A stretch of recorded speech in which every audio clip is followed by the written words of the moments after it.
Sushant Singh Rajput suicide case की जांच कौन करेगा, इसे लेकर सुप्रीम कोर्ट में सुनवाई चल रही है।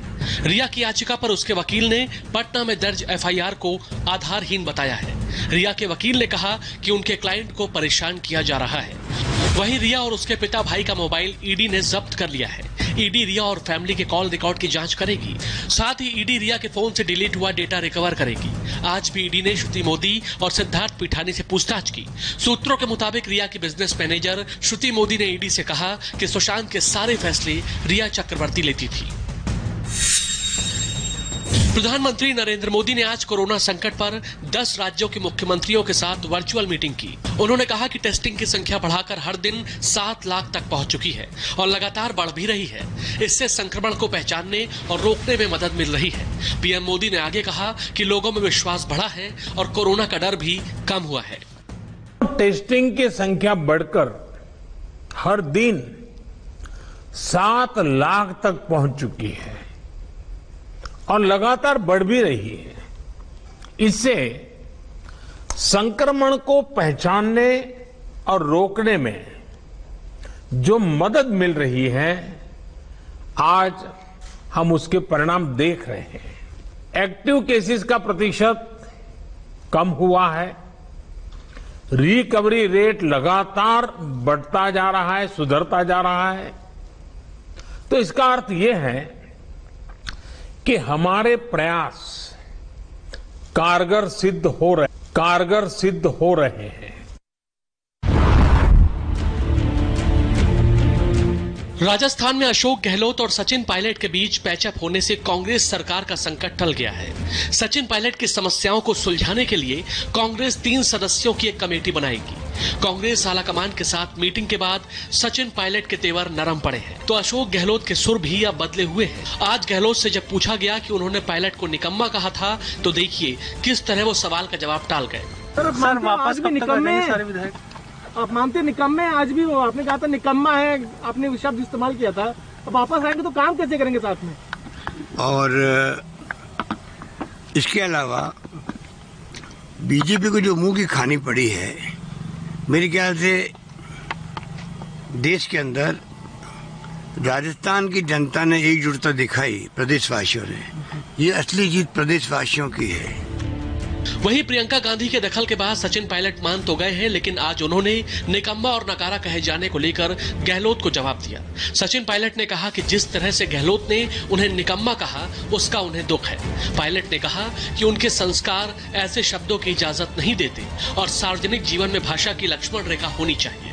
मैंने अपने परिवार से अपने जीवन में कुछ संस्कार हासिल किए हैं और कितना भी मैं किसी का विरोध करूं, वो कोई भी नेता हो, किसी दल का हो, मेरा कट्टर दुश्मन भी अगर हो, किसी और दल में भी हो, तब भी मैंने कभी इस प्रकार की भाषा का उपयोग नहीं किया।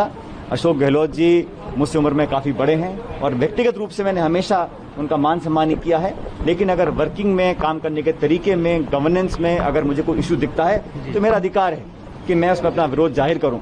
लेकिन मुझे लगता है कि जिस प्रकार की टीका टिप्पणी हुई, जिन शब्दों का प्रयोग किया गया, दुख तो हर इंसान को होता है, मैं भी इंसान हूं, लेकिन उसको अब मैं समझता हूं मैं उस पर रिस्पॉन्ड करूं वो उचित नहीं है।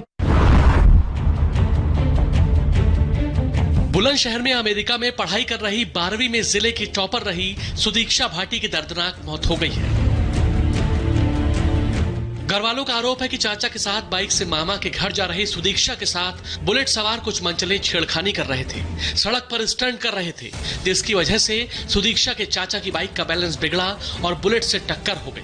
टक्कर लगते ही सुदीक्षा और उसके चाचा गिर पड़े। इस हादसे में सुदीक्षा की मौके पर ही मौत हो गई।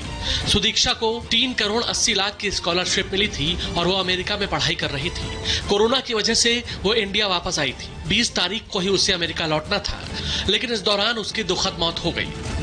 होनहार बिटिया की मौत से मां का रो रो कर बुरा हाल है। सुदीक्षा के पिता दिल्ली के करीब यूपी के दादरी में चाय की दुकान लगाते हैं।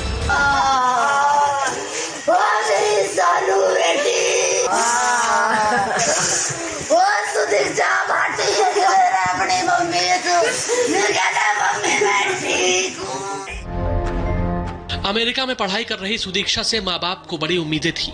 अब माँ का रो रो कर बुरा हाल है। सुदीक्षा भाटी के साथ बुलंदशहर में क्या हुआ, पूरी घटना उनके रिश्तेदार ओमकार भाटी ने सुनाई। एक गांव के पास बुलेट से 2 लड़के आए, उनमें से कुछ लड़के जो बैठे हुए थे वो बेटी के साथ बदतमीजी कर रहे थे। कभी उसके पीछे से कुछ बोलते थे, कभी बराबर में बाइक लगा के कुछ बोलते थे। कुछ टाइम बाद उन्होंने इसकी बाइक से आगे बाइक लगा के अपनी बुलेट और इमरजेंसी ब्रेक मार दिए, जिससे कि इसकी बाइक उसमें जाके टकरा गई और एक्सीडेंट हो गया, जिससे ये साइड में गिरे और बेटी जो गिरी उसको सर में आगे पीछे काफ़ी सारी चोटें हैं, जिससे ऑन द स्पॉट ही बेटी में कुछ भी नहीं था। सुदीक्षा अपने चाचा के साथ मामा के घर जा रही थी।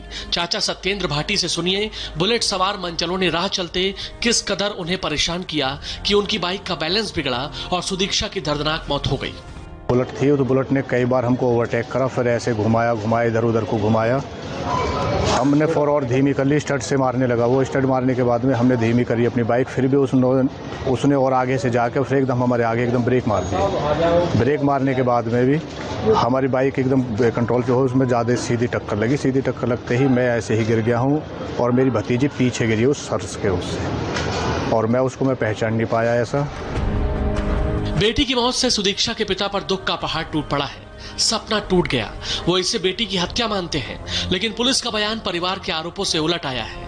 पुलिस का दावा है कि सुदीक्षा जिस बाइक से जा रही थी उसे उसका भाई चला रहा था। पुलिस का चश्मदीदों से बातचीत के आधार पर यह भी दावा है कि सुदीक्षा से छेड़खानी की घटना नहीं हुई थी, जबकि परिवार का आरोप है कि बुलेट सवार मंचलों ने सुदीक्षा के साथ छेड़खानी की, जिसकी वजह से बाइक चला रहे सुदीक्षा के चाचा का बैलेंस बिगड़ा और वो गिर पड़े। इस हादसे में सुदीक्षा की मौके पर ही मौत हो गई।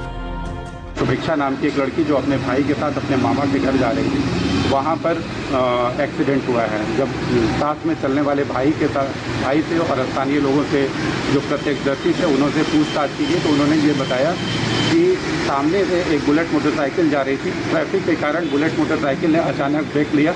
ब्रेक लेने के बाद ये मोटरसाइकिल जिसमें भाई बहन थे वो जा करके उससे टकराई, और टकराने के बाद लड़की की गिरने से दुखद मृत्यु हो गई। तत्काल डेड बॉडी को पोस्टमार्टम वगैरह के लिए भेजा गया, आगे की कार्रवाई की गई। उस समय भाई ने अथवा प्रत्यक्षदर्शी किसी ने छेड़छाड़ आदि की बात नहीं बताई थी। पुलिस का कहना है ये बच्चा बाइक चला रहा था, इसको चोट लगी है, गुमराह है बच्चा। हाँ। बोल सकता है, इसकी जीजा की दीदी खत्म हो रही हो मौके पे। हाँ। वो कुछ भी बोल सकता है। भाई चला रहा था, ये साथ में थे तीनों। अच्छा, मतलब आपके भाई मेरा भाई साथ था। बाइक आपके भैया चला रहे? भाई चला रहे थे। अच्छा, और ये बच्चा भी साथ में था? साथ में था। आधा हिंदुस्तान बाढ़ से बेहाल है। बिहार से लेकर कर्नाटक तो उत्तराखंड से लेकर केरल, हर जगह बाढ़ ने लोगों की मुसीबत बढ़ा दी है। बिहार में बाढ़ से 74 लाख लोग प्रभावित हैं। वहीं कर्नाटक में भी कई दिनों से हो रही भारी बारिश के बाद सब पानी पानी हो गया है। वहीं उत्तराखंड के मसूरी में पहाड़ों पर भारी बारिश की वजह से फ्लैश फ्लड आ गया। केरल के मुन्नार में लैंडस्लाइड की घटना में 17 लोगों की मौत हो गई। अब रेस्क्यू ऑपरेशन चल रहा है। वहीं केरल के ही अलापुझा में हालात ये हैं कि सड़क पर बोट उतार दी गई है। केरल के कई इलाकों में अब नदियां उफान पर है।